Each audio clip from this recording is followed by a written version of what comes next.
गौरी गणपती जवळच आलेले आहेत, तर आज आपण गौरी गणपतीच्या फराळांसाठी मस्त अशा खमंग आणि खुसखुशीत महिनाभर टिकणाऱ्या खाऱ्या चंपाकळ्या कशा बनवायच्या ते पाहणार आहोत। तर तुम्ही याचा आवाज ऐकला असेल की ह्या किती खुसखुशीत अशा बनून तयार झालेल्या आहेत। फक्त 15 ते 20 मिनिटांमध्ये ह्या खाऱ्या चंपाकळ्या बनून तयार होतात। महत्त्वाचं म्हणजे नेहमी आपण गणपती गौरीसमोर तेच फराळ ठेवत असतो, पण एखाद्या वर्षी अशा नवीन पद्धतीचा सुद्धा फराळ तुम्ही करून ठेवू शकता। ते दिसायलाही खूप छान दिसतात।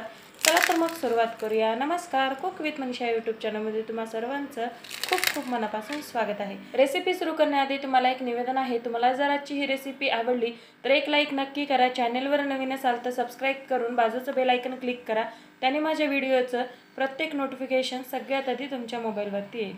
तर सगळ्यात आधी इथे मी 1 कप मैदा घेतलेला आहे, त्यामध्ये अर्धा चमचा मीठ घालायचे आणि अर्धा चमचा ओवा अशा पद्धतीने हातावर क्रश करून घालायचा, म्हणजे त्याचा स्वाद खूप छान येतो। त्यानंतर आता यामध्ये आपल्याला मोहन घालायचं आहे। तर पोहे खायच्या चमचाने 3 चमचे इथे आपल्याला तूप घालायचं आहे। तर हे तूप मी वितळून घेतलेलं आहे। तर तुपाऐवजी तुम्ही तेल सुद्धा वापरू शकता, पण तुपामुळे ह्या चंपाकळ्या खुसखुशीत बनून तयार होतात आणि तेल वापरलं तर त्या एकदम कुरकुरीत बनून तयार होतात। तर आता हे तूप आपण संपूर्ण पिठाला छान असं चोळून घेऊया आणि चोळून झाल्यानंतर या पिठाची एक मूठ बांधून पाहायची। अशी जर या पिठाची मूठ बांधली गेली तर समजायचं इथे आपलं मोहन अगदी परफेक्ट आहे। तर आता यामध्ये थोडं पाणी घालून आपल्याला घट्टसर गोळा मळून घ्यायचा आहे। खूप जास्त घट्टही नाही, खूप जास्त सैलसरही नाही। तर इथे मी 1 कप मैद्यासाठी 1 कपच पाणी घेतलेलं आहे। म्हणजे तुम्हाला मी शेवटी सांगते का मला पाणी किती लागलेलं आहे, म्हणजे तुम्हाला देखील अंदाजा येईल की इथे तुम्हाला किती पाणी लागेल किंवा पीठ कसं मळून घ्यायचं आहे। तर अगदी थोडं पाणी घालून इथे मी छान असा पिठाचा गोळा तयार करून घेतलेला आहे। पिठाचा गोळा तयार झाल्यानंतर 2 ते 3 मिनिटे छान असं मळून घ्यायचं, म्हणजे एकसारखा गोळा बनून तयार होतो। आणि इथे तुम्ही बघू शकाल इथे आपलं पीठ छान असं मळून झालेलं आहे।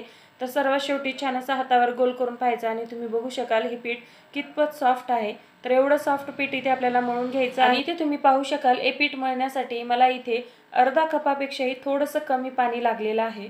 तर आता हे पीठ आपण झाकून 10 मिनिटे ठेवून देऊया आणि 10 मिनिटानंतर परत एकदा हे पीठ आपल्याला 2 ते 3 मिनिटे छान असं मळून सॉफ्ट करून घ्यायचं आहे।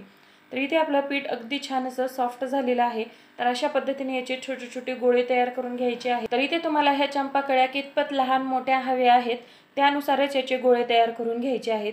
तर इथे मी संपूर्ण गोळे तयार करून घेतले। एक गोळा हातावरती छान असा गोल करून घ्यायचा आहे आणि आता हा गोळा आपल्याला छान असा लाटून घ्यायचा आहे।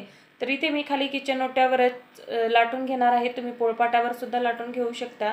साधारण जशी आपण पुरी लाटून घेतो त्याच जाडीची इथे आपल्याला ही पुरी लाटून घ्यायची आहे। तर इथे पहा, इथे मी छान अशी ही पुरी लाटून घेतलेली आहे।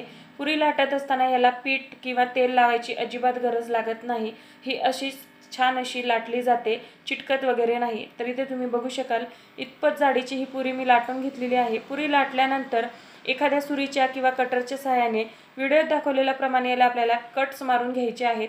खालची आणि वरची बाजू थोडीशी सोडायची आणि मध्यभागी आपल्याला याचे कट्स लावून घ्यायचे आहेत।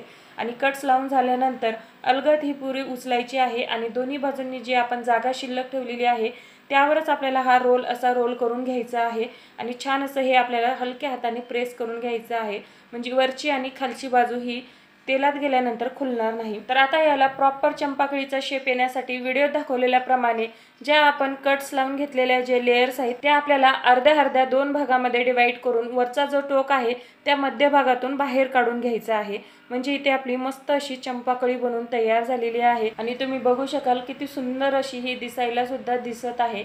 तर दुसरी चंपाकळी सुद्धा मी तुम्हाला एक करून दाखवते। तर परत एक गोळा घ्यायचा, त्याची पुरी लाटून घ्यायची आहे। खूप जास्त पातळ किंवा खूप जास्त जाडही करायची नाही, मीडियम थिक इथे आपल्याला पुरी लाटून घ्यायची आहे। तर इथे आपली पुरी लाटून झालेली आहे, तुम्ही बघू शकाल ही कितपत जाड आहे। आणि सेम पद्धतीने या पुरीला देखील आपल्याला छान असं सुरीच्या किंवा कटरच्या सहाय्याने कट्स लावून घ्यायचे आहेत। खालची आणि वरची बाजू थोडीशी ठेवायची आणि मध्यभागी आपल्याला कट्स लावून घ्यायचे आहेत। आणि आता याला देखील आपल्याला छान असं रोल करून घ्यायचं आहे। व्हिडिओत दाखवलेल्याप्रमाणे खालची आणि वरची बाजू हातामध्ये धरायची आणि रोल करत शेवटपर्यंत यायचं आणि हलक्या हाताने प्रेस करून हे चिटकवून घ्यायचं आहे। त्यानंतर जे आपण लेयर्स तयार केलेले आहेत त्या अशा 2 भागामध्ये डिवाइड करायच्या आणि वरचा टोक ह्या 2 भागाच्या मधून बाहेर काढून घ्यायचा आहे। तर तुम्ही बघू शकाल मस्त अशी सुंदर दुसरी चंपाकळी सुद्धा इथे आपली बनवून तयार झालेली आहे। तर सेम पद्धतीने इथे मी काही चंपाकळ्या बनवून तयार केलेल्या आहेत आणि तुम्ही बघू शकाल किती सुंदर अशा ह्या दिसत आहेत। तर आता हे आपण तळून घेऊया। तळण्यासाठी गॅसवरती तेल गरम करायला ठेवलेलं आहे। तेल हे खूप जास्त गरम नसावं आणि खूप जास्त थंडही नसावं। मीडियम गरम तेलामध्ये आपल्याला ह्या एक एक करून 2 ते 3 चंपाकळ्या सोडून घ्यायच्या आहेत। माझी कढई लहान आहे म्हणून मी 2 ते 3 चंपाकळ्या सोडत आहे। तुमची कढई जर मोठी असेल तर जास्त प्रमाणामध्ये सुद्धा सोडून घेऊ शकता। तर आता ह्या चंपाकळ्यावरचे जे बुडबुडे आहेत ते हलकेसे बुडबुडे कमी झाल्यानंतरच आपल्याला यामध्ये चमचा घालायचा आहे। तोपर्यंत यामध्ये चमचा वगैरे घालायचा नाही। तर इथे तुम्ही बघू शकाल यावरचे हलकेसे बुडबुडे कमी झालेले आहेत। तर चमच्याच्या सहाय्याने याची बाजू पलटी करून घेऊया आणि दोन्ही साइडने छान असा हलकासा गोल्डन कलर येईपर्यंत आपल्याला ह्या चंपाकळ्या तळून घ्यायच्या आहेत। गॅसची फ्लेम कुठेही मोठी करायची नाही, मीडियम गॅसवरतीच आपल्याला हे चंपाकळ्या तळून घ्यायच्या आहेत। म्हणजे आतपर्यंत अगदी छान अशा तळल्या जातात आणि याचे जे कळ्या आहेत त्या सुद्धा अगदी छान अशा मोकळ्या होतात आणि चंपाकळ्या दिसायलाही खूप सुंदर दिसतात। तुम्ही इथे बघू शकाल ह्या तेलावरचे संपूर्ण बुडबुडे कमी झालेले आहेत। याला हलकासा गोल्डन कलर सुद्धा आलेला आहे। तर आता ह्या चंपाकळ्या आपण तेलामधून बाहेर काढून घेऊया। तर इथे आपल्या चंपाकळ्या तळून झालेल्या आहेत आणि तुम्ही बघू शकाल किती सुंदर अशा दिसतात। याच्या एक एक कळ्या आहेत त्या अगदी छान अशा मोकळ्या सुटसुटीत झालेल्या आहेत। कलर सुद्धा अगदी सुंदर आलाय आणि अशाच पद्धतीने बाकीच्या चंपाकळ्या सुद्धा आपण तळून घेणार आहोत। पण त्याआधी ज्या आधीच्या आपण चंपाकळ्या तळल्या होत्या त्यामुळे तेलाचं टेम्परेचर खूप हाय झालं होतं। त्यासाठी गॅस थोड्या वेळासाठी बंद करा किंवा एकदम कमी करा आणि मगच बाकीच्या चंपाकळ्या यामध्ये सोडून घ्यायच्या आहेत। आणि ह्या चंपाकळ्या सुद्धा आपल्याला मीडियम गॅसवरती अगदी छान असा गोल्डन कलर येईपर्यंत तळून घ्यायच्या आहेत। आणि तुम्ही बघू शकाल ह्याच्या सुद्धा पाकळ्या किती सुंदर अशा मोकळ्या सुटसुटीत झालेल्या आहेत। हे चंपाकळे सुद्धा दिसायला अगदी सुंदर दिसत आहेत। ह्याला सुद्धा छान असा गोल्डन कलर आलेला आहे। तर ह्या सुद्धा आपण काढून घेणार आहोत। आणि इथे पहा, इथे मी संपूर्ण चंपाकळ्या तळून घेतलेल्या आहेत। काय सुंदर अशा दिसतायत।